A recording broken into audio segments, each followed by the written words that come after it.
नमस्ते दोस्तों, मैं एस्ट्रो ज्योति आज की बात में आप सबका स्वागत करती हूँ। आइए आज की बात कर लेते हैं। आज बहुत ही शुभ दिन है, बृहस्पति का दिन है, तो विष्णु भगवान को याद कीजिए, साईं बाबा को याद कीजिए। और आज पवित्र तिथि भी है, एकादशी तिथि है, जिसे कामदा एकादशी का नाम दिया गया है। कामदा एकादशी में विष्णु भगवान की विधि विधान से पूजा करनी चाहिए। और कृतिका नक्षत्र है, कृतिका नक्षत्र सूर्य का नक्षत्र है, तो सूर्य भगवान की पूजा आराधना करें। मैंने बताया था कि सूर्य भगवान को अर्घ देना चाहिए, तांबे के लोटे में थोड़ी सी शक्कर डालकर, रौली डालकर और अक्षत डालकर उसको दोनों हाथ ऊपर करके अर्घ चढ़ाएं और ओम घृणी सूर्याय नमः का जाप करें। और उसके बाद 11 बार जाप करना है और उसके बाद गायत्री मंत्र 3 बार बोलना है। तो आज ये कीजिए, सूर्य भगवान को याद कीजिए, अपने पिता का आशीर्वाद लीजिए और उनको जो चाहिए वो उनको लेके दीजिए, उनको प्रसन्न कीजिए। तो आज का दिन आपका अच्छा जाएगा। आज एकादशी का व्रत है, इस व्रत से जातक की सभी इच्छाएं पूरी होती हैं। तो आज व्रत कीजिए और तुलसी के आगे दीपक जलाइए। थोड़े से उपाय भी मैं बता देती हूँ, 2-4 उपाय हैं छोटे छोटे, वो आप कर लीजिए। आज के दिन विष्णु जी की पूजा करने का विधान है। ये व्रत करने से श्रेष्ठ संतान की प्राप्ति होती है। अगर संतान नहीं है तो ये व्रत जरूर करें। तुलसी के पौधे के सामने घी का दीपक जलाएं और ओम नमो भगवते नारायणाय ऐसा जाप करना है। आपको 11 बार 21 बार ऐसा या एक माला कर सकते हैं, ओम नमो भगवते नारायणाय। आपको बिजनेस की गति बढ़ानी है तो पीले कपड़े में 2 हल्दी की गांठ और 1 चांदी का सिक्का, पीले रंग की कौड़ी रखकर कपड़े में गांठ बांध दें। अगर चांदी का सिक्का ना हो तो 1 रुपए का कॉइन भी रख सकते हैं। तो ये पोटली बनाइए, ये धन पोटली है, पीली कौड़ी होनी चाहिए, पीले कपड़े में होना चाहिए। 1 रुपए का सिक्का भी पोटली में रख सकते हैं। तो ये धन पोटली कही जाती है। तो इससे धन पोटली रखने वाले स्थान पर रख लें, जहाँ पे धन रखा जाता है वहाँ पे रख दें। श्री विष्णु और माँ लक्ष्मी की मूर्ति के आगे बैठ जाएं। आज दोनों की पूजा करनी है और ओम लक्ष्मी नारायणाय नमः ऐसा जाप करना है, ओम लक्ष्मी नारायणाय नमः।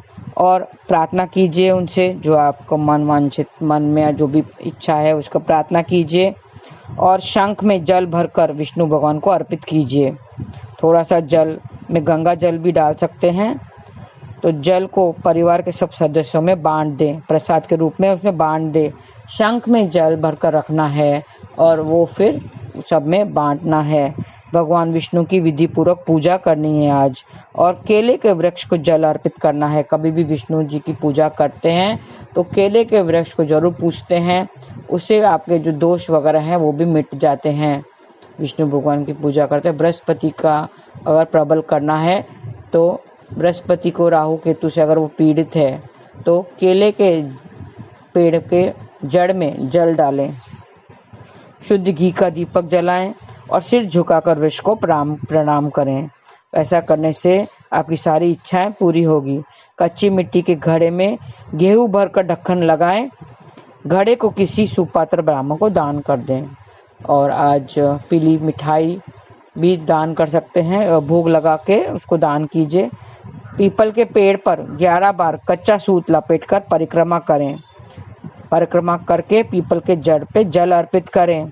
मैंने बताया था शनिवार के दिन पे पीपल का पेड़ करता है, उसी तरह आज के दिन पे भी पीपल के पेड़ पे जल चढ़ाएं, दीपक जलाएं, घी का दीपक जलाएं और परिक्रमा करें और गीली मिट्टी से अपने मस्तक पर तिलक करें और अपनी इच्छाएं प्रकट करें, प्रार्थना करें, हाथ जोड़ करें। तो आपकी जो मुसीबतें हैं, कर्ज का बोझ से अगर आप युक्त हैं, कर्ज का बोझ है आपके ऊपर या कोई परेशानी है तो वो दूर हो जाएगी। और घर से निकलते समय हल्दी का तिलक लगाकर निकलें तो काम में सफलता मिलेगी। हल्दी का टिकट लगाकर घर से बाहर निकलें। सफेद सूत का धागा लेकर हल्दी में रंग दें।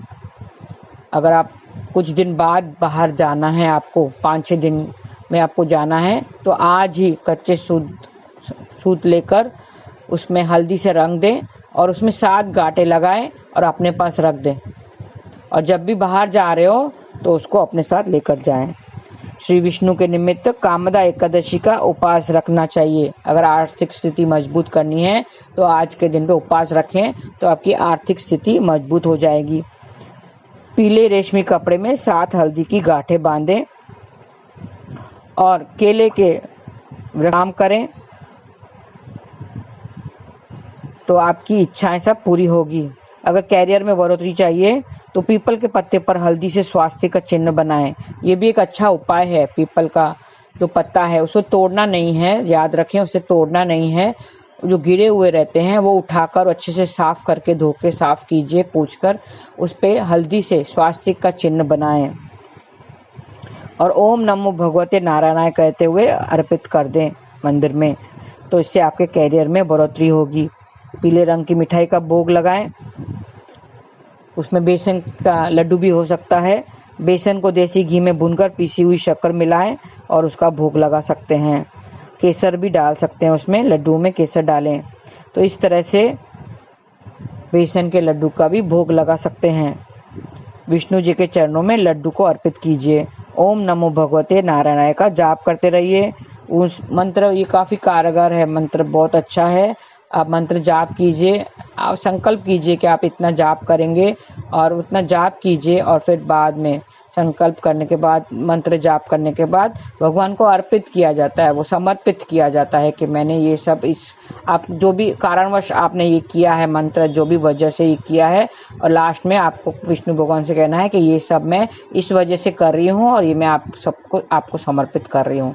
तो इस तरह से आपको करना है। पहले संकल्प लेना है कितने मंत्र आप जाप करेंगे और मंत्र जाप करने के बाद उसका जो फल है वो उसको भगवान को समर्पित किया जाता है। तो ये विधि है, आपको ऐसे करने से मन चाहा जो भी पूरा होता है। तो ऐसे कीजिए, व्रत कीजिए। आपको संतान वगैरह चाहिए, अगर कोई इच्छा मन में है तो व्रत कीजिए। आज के दिन पे घी का दीपक जलाना है, विष्णु भगवान और माँ पार्वती माँ लक्ष्मी की पूजा आराधना करनी है। और मैंने बताया था धन की पोटली बनाकर अपने थोड़ी देर रखे दें वहाँ पर, और फिर जहाँ पे धन रखते हैं वहाँ पे वो रख दें। तो इस तरह से आप बाहर जाते वक्त हल्दी का तिलक लगा के बाहर निकलें तो आपकी सब जो भी काम हो उसमें सफलता जरूर मिलेगी। तो ये आज की बात थी। एकादशी की तिथि थी आज और कार्तिका नक्षत्र के बारे में बता दिया। अभी कृष्ण कथा की बात कर लेते हैं। आइए थोड़ा सा ज्ञान बटोर लेते हैं। मैंने बताया था कि जीवन में सुख और दुख दोनों को सहन करना है। जैसे दुख को सहन करते हैं वैसे सुख को भी बर्दाश्त करना है, सुख को भी सहन करना है। कैसे? हमें अगर कोई नया कंगन लिया हो तो हमारा हाथ बार बार हाथों पे जाता है, वो बार बार हाथों पे जाता है। अगर नए इयररिंग्स पहने होते हैं तो बार बार वो कान पर जाता है कि देखो मैंने इयररिंग्स लिए हैं। तो जब सुख आता है ना तो वो साथ में अहंकार को साथ लाता है। सुख को हमें बर्दाश्त करने आना चाहिए, अहंकार नहीं आना चाहिए मन में। दूसरा एग्जाम्पल है, 2 कजिन भाई थे। दोनों एक ही जगह पहले काम किया करते थे। दोनों को 20,000 मिलता था तो दोनों सुखी थे। लेकिन एक भाई, पहला भाई तो था बड़ा भाई, वो चालाक था थोड़ा सा। तो थोड़े समय के बाद उसको ज़्यादा मिलने लगा और उसका 2 लाख तक का उसको पगार हो गया। तो उसको थोड़ा घमंड आ गया। उसने बड़ा घर ले लिया, 4 BHK का घर ले लिया, 2-3 गाड़ियाँ ले ली और अपना स्टैंडर्ड उसका बढ़ गया तो घमंड भी बढ़ गया, अहंकार बढ़ गया। तो वो दूसरे भाई से बात करना छोड़ दिया उसने। दूसरा भाई जो ईमानदार था वो उसको 20,000 ही मिलता था, वो सीधी सरल जिंदगी जीता था। तो वो उसकी पगार 20,000 ही रह गई, वो वहीं रह गया। लेकिन पहला वाला वो अमीर हो गया, धन से वो बढ़ गया, बहुत ही बढ़ गया। अब उनके रिश्ते में दरार आ गई क्योंकि वो दूसरे से बात करना छोड़ दिया। उसने बात करने को हिचकिचाता था क्योंकि उसका स्टैंडर्ड ऑफ लिविंग भी बढ़ गया। सुख अपने साथ बहुत घमंड लेकर आता है, अहंकार लेकर आता है। सुख संबंधों को काट देता है, रिश्तों में दरार आ जाती है, दोनों बात नहीं करते। अब ये बहुत घरों में देखा गया है कि धन आता है तो अहंकार लेकर आता है, सुख आता है, धन आता है तो अहंकार लेकर आता है। हमें उसको बर्दाश्त करने आना चाहिए, बर्दाश्त करना चाहिए। बर्दाश्त मतलब अहंकार नहीं करना चाहिए। जो ऐसा अहंकार किस काम का जो रिश्तों को ही तोड़ दे। रिश्तों को नहीं तोड़ना चाहिए। हमें धन को इतना अहमियत नहीं देना चाहिए जो हमें रिश्ते तोड़ दे, हमारा रिश्ते ही तोड़ दे, सब कुछ खत्म हो जाए। रिश्ते खत्म हो जाएंगे तो सब कुछ खत्म हो जाएगा। अहंकार हमें कहीं का नहीं छोड़ता है, बर्बाद कर देता है। हमें सुख को भी बर्दाश्त करना पड़ेगा। धन आने पर अहंकार नहीं करना चाहिए, घमंड नहीं होना चाहिए। एक व्यक्ति था, बापूजी बताते हैं कि एक ऐसा व्यक्ति था, ऐसे लोग भी होते हैं कि वो बहुत धनवान था, उसके खूब सारा पैसा था, लेकिन वो सबको हाथ जोड़कर बात करता था, विनम्र होकर बात करता था, क्योंकि वो सत्संग से जुड़ा था। जो अहंकारी होते हैं ना, वो रिश्तों को तोड़ देते हैं। घमंड होता है ना, वो रिश्तों को नहीं निभा पाते हैं, ईश्वर को भी भूल जाते हैं। रिश्तों को छोड़ो, ईश्वर तो को भूल जाते हैं। तो इतना धन किस काम का जो अपने रिश्तों को ही तोड़ दे। व्यक्ति को इतना धन है कि वो अपनी पीढ़ियों तक खा सकता है, लेकिन घमंड बिल्कुल नहीं है। ऐसे व्यक्ति को घमंड बिल्कुल नहीं है। ऐसे भी व्यक्ति हैं जो बहुत सारा धन कमा लेते हैं, लेकिन उन्हें घमंड बिल्कुल भी नहीं है।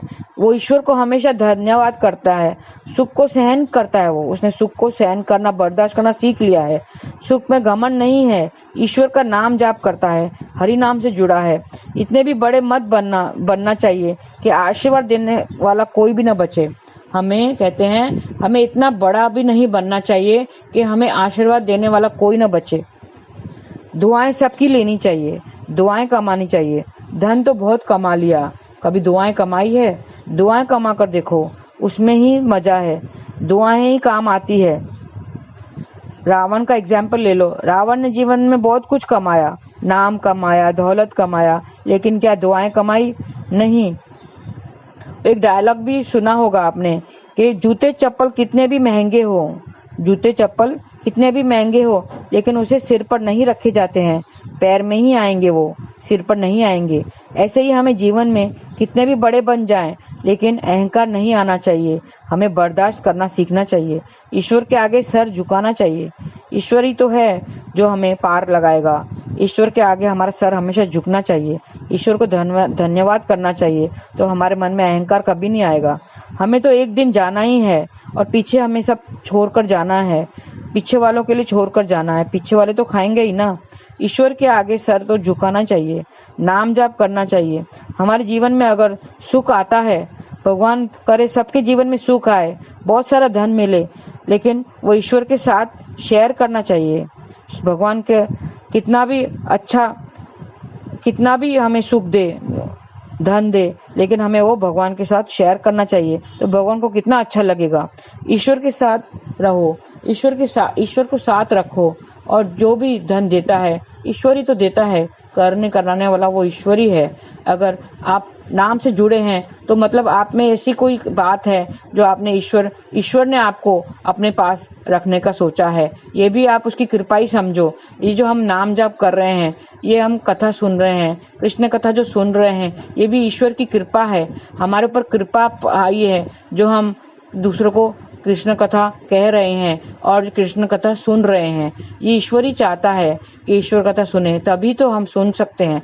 नहीं तो ऐसे जो घमंडी लोग होते हैं वो ईश्वर से दूर होते हैं, तो ईश्वर की कृपा उन पर नहीं रहती है। तो हमें भी हरि नाम से जुड़े रहना चाहिए, नाम जाप करना चाहिए। हरे कृष्ण कृष्ण कृष्ण हरे हरे, हरे राम राम राम हरे हरे। ऐसे जुड़े रहेंगे, ईश्वर के आगे सर झुका कर रहेंगे। ऐसे भी ऐसा ऊंचे नहीं बनना चाहिए कि हमारे ऊपर कोई आशीर्वाद देने वाला ना बचे। तो हमेशा धन के साथ साथ अगर धन कमा रहे हो तो दुआएं भी कमाओ, दुआएं कमा के देखो। धन से ज़्यादा दुआओं में ही शक्ति है, दुआओं में बहुत शक्ति है। किसी ने आपको दुआएं दे दी तो आपका जीवन सफल हो जाएगा। तो दुआएं कमाओ, धन नहीं। तो आप नाम जाप से जुड़े रहो, सत्संग से, हरि नाम से जुड़े रहो, तो ईश्वर को अपने साथ रखो, तो आप देखेंगे कि आप दुख से परे हो जाएंगे, सुख दुख से परे हो जाएंगे, आप आनंद की अवस्था में पहुंच जाएंगे। आपको आनंद ही आनंद मिलेगा, और हम ईश्वर को करीब पाके हम सुख आनंद में रहेंगे। आज के लिए इतना ही। आपका दिन शुभ रहे। हरे कृष्ण।